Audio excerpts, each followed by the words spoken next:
और जाति प्रथा तथा दूसरा विषय है मेरी कल्पना का आदर्श समाज, जो डॉक्टर भीमराव अंबेडकर जी के द्वारा लिखा गया है। पहले कुछ लघुत्तर एक लाइन के क्वेश्चन आंसर्स कर लेते हैं, मल्टीपल चॉइस आते हैं, इन्हीं पर आधारित होते हैं। पहला प्रश्न है, जाति प्रथा बेरोजगारी का प्रत्यक्ष कारण कैसे बनी हुई है? पेशा परिवर्तन की अनुमति न देकर जाति प्रथा भारत में बेरोजगारी का एक प्रमुख और प्रत्यक्ष कारण बनी हुई है। दूसरा प्रश्न है, जाति प्रथा मनुष्य को कैसे निष्क्रिय बना देती है? जाति प्रथा मनुष्य की स्वाभाविक प्रेरणा, रुचि और आत्मशक्ति को दबाकर उन्हें अस्वाभाविक नियमों में जकड़कर निष्क्रिय बना देती है। तीसरा क्वेश्चन है, किसी आदर्श समाज में कितनी गतिशीलता आवश्यक रूप से होनी चाहिए?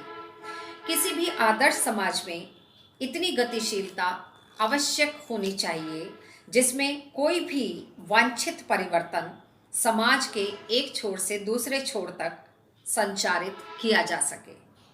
चौथा क्वेश्चन है, लेखक के अनुसार लोकतंत्र क्या है? लेखक के अनुसार लोकतंत्र मूलतः सामूहिक जीवनचर्या की एक रीति तथा समाज के सम्मिलित अनुभवों के आदान प्रदान का ही नाम है। पांचवा क्वेश्चन है, लेखक ने आदर्श समाज के लिए 3 मुख्य बातें क्या क्या बताई हैं? पहला उन्होंने बताया है स्वतंत्रता, दूसरा उन्होंने बताया है समता या समानता, और तीसरा उन्होंने बताया है बंधुता। ये 3 शब्द उन्होंने स्पष्ट किए हैं। अब हम बोधात्मक प्रश्न देखते हैं। अंबेडकर की कल्पना का समाज कैसा होगा? अंबेडकर का आदर्श समाज स्वतंत्रता, समता और भाईचारे पर आधारित होगा। सभी को विकास के समान अवसर मिलेंगे तथा जातिगत भेदभाव का नामो निशान नहीं रहेगा। समाज में कार्य करने वाले को सम्मान मिलेगा। सेकंड क्वेश्चन, मनुष्य की क्षमता किन बातों पर निर्भर होती है? पहला कारण है, जाति प्रथा का श्रम विभाजन अस्वाभाविक है। दूसरा है, शारीरिक वंश परंपरा के आधार पर, और तीसरा है, सामाजिक उत्तराधिकार अर्थात सामाजिक परंपरा के रूप में माता पिता की प्रतिष्ठा, शिक्षा, ज्ञानार्जन आदि उपलब्धियों के लाभ पर, और अंतिम है, मनुष्य के अपने प्रयत्नों पर। नेक्स्ट क्वेश्चन है, लेखक ने जाति प्रथा की किन किन बुराइयों का वर्णन किया है?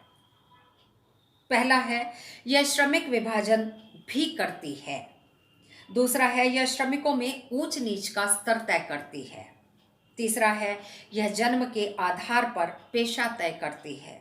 चौथा है, यह मनुष्य को सदैव एक व्यवसाय में बांध देती है, भले ही वह पेशा अनुपयुक्त और अपर्याप्त ही क्यों ना हो। नेक्स्ट है, यह संकट के समय में पेशा बदलने की अनुमति नहीं देती, चाहे वह व्यक्ति भूखा ही क्यों ना मर जाए। और अंतिम है, जाति प्रथा के कारण थोपे गए व्यवसाय में व्यक्ति रुचि नहीं लेता है। नेक्स्ट क्वेश्चन है, लेखक की दृष्टि में लोकतंत्र क्या है?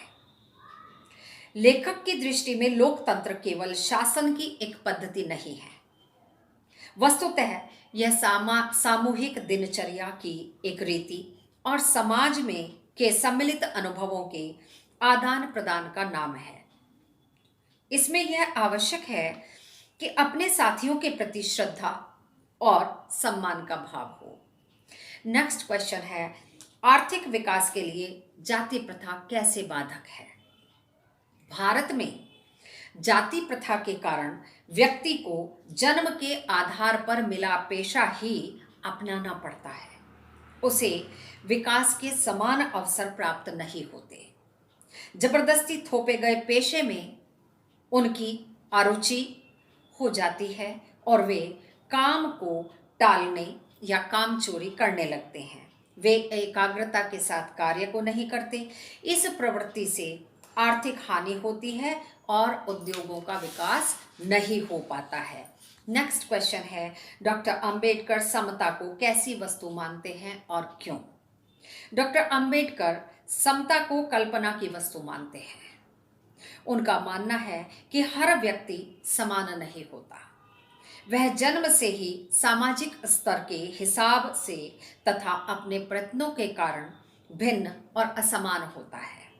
पूर्ण समता एक काल्पनिक स्थिति है, परंतु हर व्यक्ति को अपनी क्षमता को विकसित करने के लिए समान अवसर मिलने चाहिए। और आज का अंतिम प्रश्न है, जाति और श्रम विभाजन में बुनियादी अंतर क्या है?